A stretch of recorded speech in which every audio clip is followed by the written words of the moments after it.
CHAPTER 19 of North and South by Elizabeth Gaskell. This recording is in the public domain. Read by Marianne. CHAPTER 19 Angel Visits. As angels in some brighter dreams call to the soul when man doth sleep, so some strange thoughts transcend our wonted themes, and into glory peep. Henry Vaughan. Mrs. Hale was curiously amused and interested by the idea of the Thornton dinner party. She kept wondering about the details, with something of the simplicity of a little child, who wants to have all its anticipated pleasures described beforehand. But the monotonous life led by invalids often makes them like little children, inasmuch as they have neither of them any sense of proportion in events, and seem each to believe that the walls and curtains which shut in their world and shut out everything else, must of necessity be larger than anything hidden beyond. Besides, Mrs. Hale had had her vanities as a girl, and perhaps unduly felt their mortification when she became a poor clergyman's wife. They had been smothered and kept down, but they were not extinct; and she liked to think of seeing Margaret dressed for a party, and discussed what she should wear, with an unsettled anxiety that amused Margaret, who had been more accustomed to society in her one in Harley Street than her mother in 25 years of Helstone. "Then you think you shall wear your white silk? Are you sure it will fit? It's nearly a year since Edith was married." "Oh yes, mamma. Mrs. Murray made it, and it's sure to be right. It may be a straw's breadth shorter or longer waisted, according to my having grown fat or thin, but I don't think I've altered in the least." "Hadn't you better let Dixon see it? It may have gone yellow with lying by." "If you like, mamma. But if the worst comes to the worst, I've a very nice pink gauze, which Aunt Shaw gave me, only 2 or 3 months before Edith was married. That can't have gone yellow." "No, but it may have faded." "Well, then I've a green silk. I feel more as if it was the embarrassment of riches." "I wish I knew what you ought to wear," said Mrs. Hale, nervously. Margaret's manner changed instantly. "Shall I go and put them on one after another, mamma, and then you could see which you liked best?" "But yes, perhaps that will be best." So off Margaret went. She was very much inclined to play some pranks when she was dressed up at such an unusual hour, to make her rich white silk balloon out into a cheese, to retreat backwards from her mother as if she were the queen; but when she found that these freaks of hers were regarded as interruptions to the serious business, and as such annoyed her mother, she became grave and sedate. What had possessed the world, her world, to fidget so about her dress, she could not understand. But that very afternoon, on naming her engagement to Bessy Higgins, apropos of the servant that Mrs. Thornton had promised to inquire about, Bessy quite roused up at the intelligence. "Dear! And are you going to dine at Thornton's, at Marlborough Mills?" "Yes, Bessy. Why are you so surprised?" "Oh, I dunno. But they visit with the first folk in Milton." "And you don't think that we're quite the first folk in Milton, eh, Bessy?" Bessy's cheeks flushed a little at her thought being thus easily read. "Well," said she, "yo' see, they thinken a deal o' money here, and I reckon you've not getten much." "No," said Margaret, "that's very true. But we are educated people, and have lived amongst educated people. Is there anything so wonderful in our being asked out to dinner by a man who owns himself inferior to my father by coming to him to be instructed? I don't mean to blame Mr. Thornton. Few drapers' assistants, as he was once, could have made themselves what he is." "But can you give dinners back, in your small house? Thornton's house is 3 times as big." "Well, I think we could manage to give Mr. Thornton a dinner back, as you call it. Perhaps not in such a large room, nor with so many people; but I don't think we've thought about it at all in that way." "I never thought you'd be dining with the Thorntons," repeated Bessy. "Why, the mayor hisself dines there, and the members of Parliament, and all." "I think I could support the honour of meeting the Mayor of Milton." "But them ladies dress so grand," said Bessy, with an anxious look at Margaret's print gown, which her Milton eyes appraised at 7d. a yard. Margaret's face dimpled up into a merry laugh. "Thank you, Bessy, for thinking so kindly about my looking nice among all the smart people. But I've plenty of grand gowns. A week ago, I should have said they were far too grand for anything I should ever want again. But as I'm to dine at Mr. Thornton's, and perhaps to meet the Mayor, I shall put on my very best gown, you may be sure." "What win you wear?" asked Bessy, somewhat relieved. "White silk," said Margaret. "A gown I had for a cousin's wedding, a year ago." "That'll do," said Bessy, falling back in her chair. "I should be loath to have yo' looked down upon." "Oh, I'll be fine enough, if that will save me from being looked down upon in Milton." "I wish I could see you dressed up," said Bessy. "I reckon you're not what folk would call pretty; you've not red and white enough for that. But dun yo' know, I ha' dreamed o' yo' long afore I ever seed yo'." "Nonsense, Bessy." "Ay, but I did. Your very face, looking with your clear steadfast eyes out o' the darkness, with your hair blown off from your brow, and going out like rays round your forehead, which was just as smooth and as straight as it is now, and yo' always coming to give me strength, which I seemed to gather out o' your deep comforting eyes. And yo' were dressed in shining raiment, just as you're going to be dressed, so, yo' see, it was you." "Nay, Bessy," said Margaret, gently. "It was but a dream." "And why might I na dream a dream in my affliction as well as others? Did not many a one i' the Bible? Ay, and see visions too. Why, even my father thinks a deal o' dreams. I tell yo' again, I saw yo' as plainly, coming swiftly towards me, with your hair blown back with the very swiftness o' the motion, just like the way it grows, a little standing off like, and the white shining dress on you've getten to wear. Let me come and see yo' in it. I want to see yo', and touch yo', as in very deed yo' were in my dream." "My dear Bessy, it's quite a fancy of yours." "Fancy or no fancy, you've come, as I knew yo' would, when I saw your movement in my dream; and when you're here about me, I reckon I feel easier in my mind, and comforted, just as a fire comforts one on a dree day. Yo' said it were on the 21st. Please God, I'll come and see yo'." "Oh, Bessy, you may come and welcome; but don't talk so. It really makes me sorry; it does indeed." "Then I'll keep it to myself, if I bite my tongue out. Not but what it's true for all that." Margaret was silent. At last she said, "Let us talk about it sometimes, if you think it true. But not now. Tell me, has your father turned out?" "Ay," said Bessy, heavily, in a manner very different from that she had spoken in but a minute or two before. "He and many another, all Hampers' men, and many a one beside. The women are as bad as the men, in their savageness, this time. Food is high, and they mun have food for their childer, I reckon. Suppose Thorntons set 'em their dinner out, the same money, spent on potatoes and meal, would keep many a crying babby quiet, and hush up its mother's heart for a bit." "Don't speak so," said Margaret. "You make me feel wicked and guilty in going to this dinner." "No," said Bessy.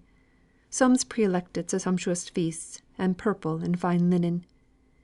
May be you're one on 'em. Others toil and moil all their lives long, and the very dogs are not pitiful in our days, as they were in the days of Lazarus. But if yo' ask me to cool your tongue with the tip o' my finger, I'll come across the great gulf to yo', just for the thought o' what you've been to me here." "Bessy, you're very feverish. I can tell it in the touch of your hand, as well as in what you're saying. It won't be division enough, in that awful day, that some of us have been beggars here, and some of us have been rich. We shall not be judged by that poor accident, but by our faithful following of Christ." Margaret got up, and found some water, and soaking her pocket handkerchief in it, she laid the cool wetness on Bessy's forehead, and began to chafe the stone cold feet. Bessy shut her eyes, and allowed herself to be soothed. At last she said, "You'd ha' been delved out o' your five wits, as well as me, if you'd had one body after another coming in to ask for father, and staying to tell me each one their tale.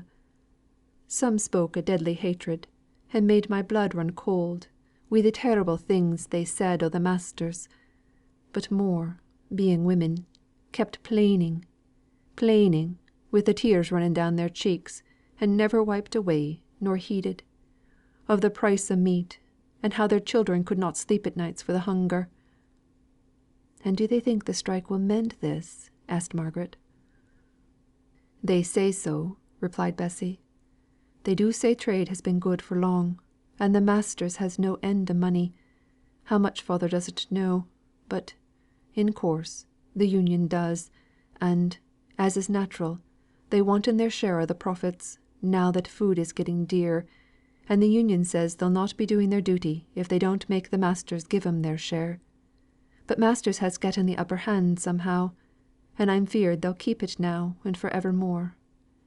It's like the great battle o' Armageddon, the way they keep on, grinning and fighting at each other, till even while they fight, they are picked off into the pit." Just then Nicholas Higgins came in. He caught his daughter's last words. "Ay, and I'll fight on too, and I'll get it this time. It'll not take long for to make 'em give in, for they've gotten a pretty lot of orders, all under contract, and they'll soon find out they'd better give us our 5% than lose the profit they'll gain, let alone the fine for not filling the contract. Aha! My masters! I know who'll win." Margaret fancied from his manner that he must have been drinking, not so much from what he said, as from the excited way in which he spoke; and she was rather confirmed in this idea by the evident anxiety Bessy showed to hasten her departure.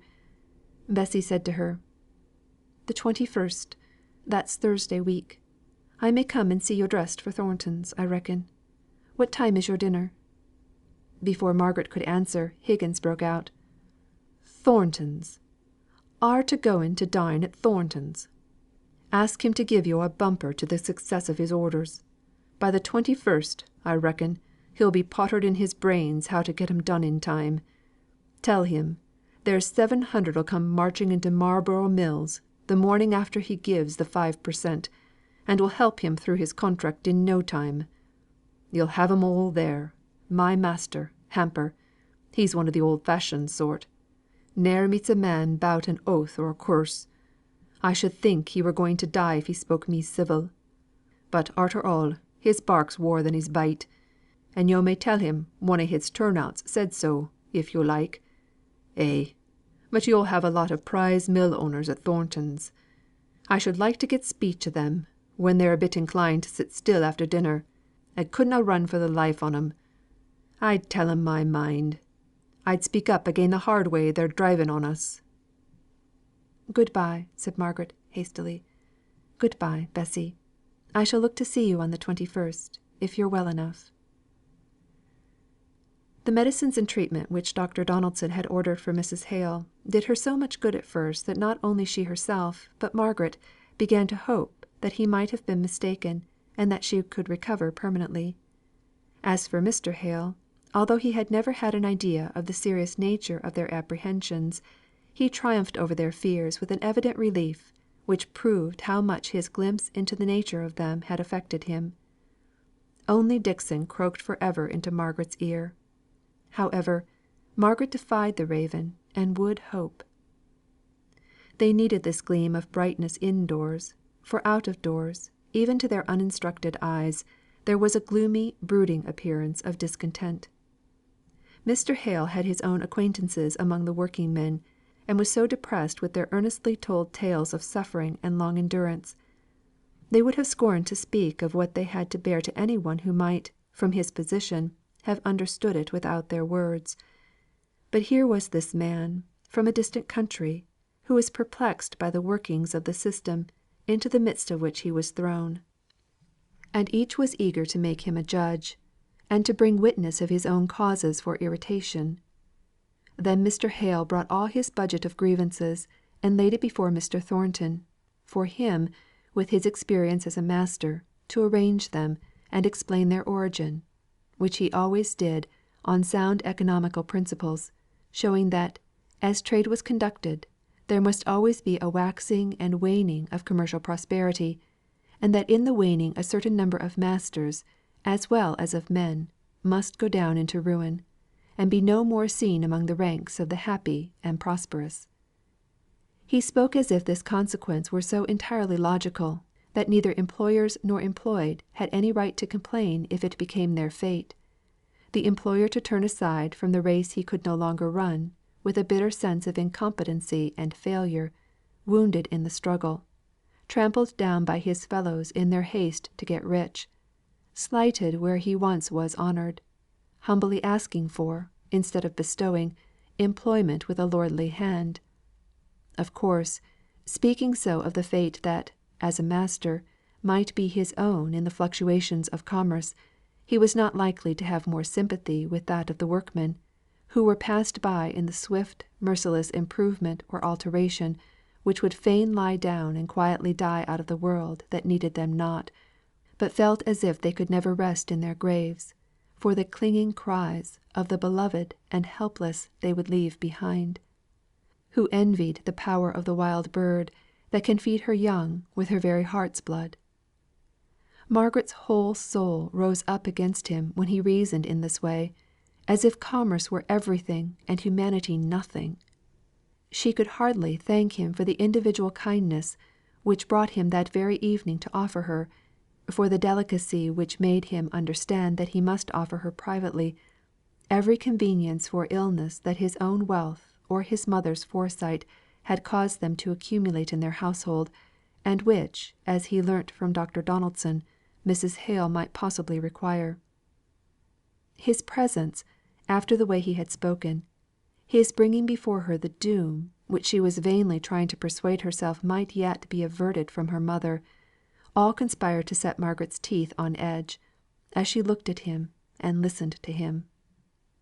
What business had he to be the only person, except Dr. Donaldson and Dixon, admitted to the awful secret, which she held shut up in the most dark and sacred recess of her heart, not daring to look at it, unless she invoked heavenly strength to bear the sight; that, some day soon, she should cry aloud for her mother, and no answer would come out of the blank, dumb darkness? Yet he knew all. She saw it in his pitying eyes. She heard it in his grave and tremulous voice. How reconcile those eyes, that voice, with the hard reasoning, dry, merciless way in which he laid down axioms of trade, and serenely followed them out to their full consequences? The discord jarred upon her inexpressibly; the more because of the gathering woe of which she heard from Bessy. To be sure, Nicholas Higgins, the father, spoke differently. He had been appointed a committeeman, and said that he knew secrets of which the exoteric knew nothing. He said this more expressly and particularly on the very day before Mrs. Thornton's dinner party, when Margaret, going in to speak to Bessy, found him arguing the point with Boucher, the neighbour of whom she had frequently heard mention, and as by turns exciting Higginson's compassion, as an unskilful workman with a large family depending on him for support, and at other times enraging his more energetic and sanguine neighbour by his want of what the latter called spirit. It was very evident that Higgins was in a passion when Margaret entered. Boucher stood, with both hands on the rather high mantelpiece, swaying himself a little on the support which his arms, thus placed, gave him, and looking wildly into the fire, with a kind of despair that irritated Higgins, even while it went to his heart. Bessy was rocking herself violently backwards and forwards, as was her wont, Margaret knew by this time, when she was agitated.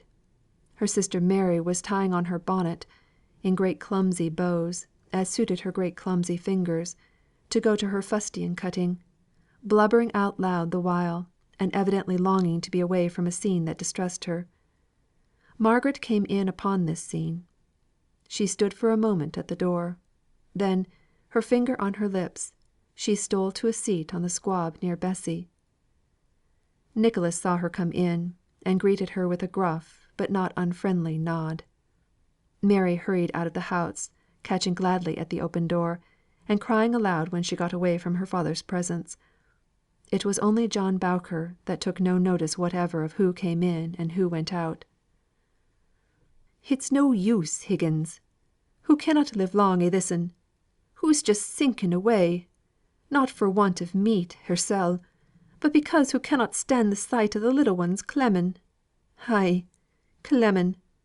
5 shillings a week may do well enough for thee, wi' but 2 mouths to fill, and one on 'em a wench who can welly earn her own meat. But it's clemming to us. And I tell thee plain, if hoo dies, as I'm feared hoo will afore we're getten the 5 per cent., I'll fling the money back in the master's face, and say, 'Be doomed to ye!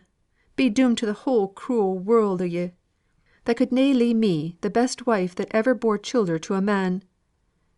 And look thee, lad, I'll hate thee, and the whole pack o' the Union. Ay, and chase yo through heaven wi' my hatred. I will, lad, I will, if yo're leading me astray in this matter. Thou saidst, Nicholas, on Wednesday sennight, and now it's Tuesday o' the second week, that afore a fortnight we'd ha' the masters come a begging to us to take back our work, at our own wage. And time's nearly up, and there's our lile Jack lying a bed, too weak to cry, but just every now and then sobbing up his heart for want of food. Our lile Jack, I tell thee, lad, who's never looked up sin he was born, and who loves him as if he were her very life, as he is, for I reckon he'll ha' cost me that precious price, our lile Jack, who wakened me each morn wi' putting his sweet little lips to my great rough foul face, a seeking a smooth place to kiss. And he lies clemming." Here the deep sobs choked the poor man, and Nicholas looked up, with eyes brimful of tears, to Margaret, before he could gain courage to speak. "Hold up, man. The lile Jack shall na clem. I ha' getten brass, and we'll go buy the chap a sup o' milk and a good 4-pounder this very minute. What's mine's thine, sure enough. I thou'st I want. Only dunna lose heart, man," continued he, as he fumbled in a teapot for what money he had. "I lay yo' my heart and soul we'll win for a' this. It's but bearing on one more week, and yo'll just see the way the masters'll come round, praying on us to come back to our mills. And the Union, that's to say, I, will take care you've everything for the childer and the missus. So dunnot turn faint heart, and go to the tyrants a seeking work." The man turned round at these words, turned round a face so white and gaunt, and tear furrowed, and hopeless, that its very calm forced Margaret to weep. "Yo' know well, that a worser tyrant than e'er the masters were says, 'Clem to death, and see 'em may clem to death, ere yo' dare go again the Union.' Yo' know it well, Nicholas, for you're one on 'em. Yo' may be kind hearts, each separate, but once band together, you've no more pity for a man than a wild, hunger maddened wolf." Nicholas had his hand on the lock of the door. He stopped and turned round on Boucher, close following. "So help me God, man alive, if I think not I'm doing best for thee, and for all on us. If I'm going wrong when I think I'm going right, it's their sin, who ha' left me where I am, in my ignorance. I ha' thought till my brains ached. Belie me, John, I have. And I say again, there's no hope for us but having faith i' the Union. They'll win the day, see if they dunnot." Not one word had Margaret or Bessy spoken. They had hardly uttered the sighing, that the eyes of each called to the other to bring up from the depths of her heart. At last Bessy said, "I never thought to hear father call on God again.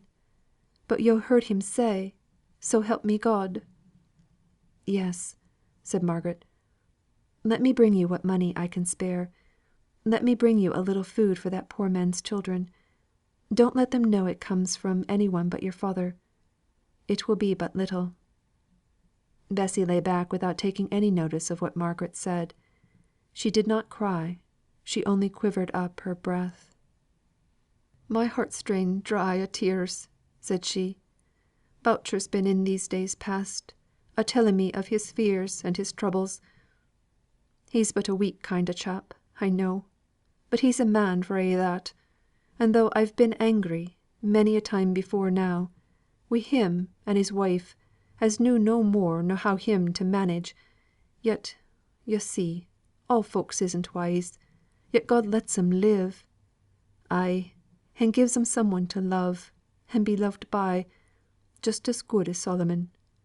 And, if sorrow comes to them they love, it hurts 'em as sore as e'er it did Solomon. I can't make it out. Perhaps it's as well such a one as Boucher has the Union to see after him. But I'd like for to see the mean as make the Union, and put 'em one by one face to face wi' Boucher.